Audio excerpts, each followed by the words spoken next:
Assalaamu calaykum waraxmatullaahi tacaala wabarakaatuhu. Soomaali weyn meel walbay joogaan asxaabteydii ciid wanaagsan, ciidan ciid lamada ilaahay cimrada caafimaad anugu gaarsiiyo. Waxaan rajaynayaa sida aniga caafimaadka u qabo u faraxsanahay idinkan ina u faraxsantihiin oo caafimaad u qabtiin.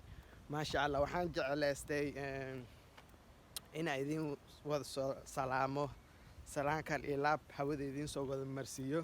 waa maalin ciid ah, waa maalin farxad ah, farxadda ila qaybsada maadaama corona waxaas lagu jiro aan meelaha qaar masaajidaha la aadi karin.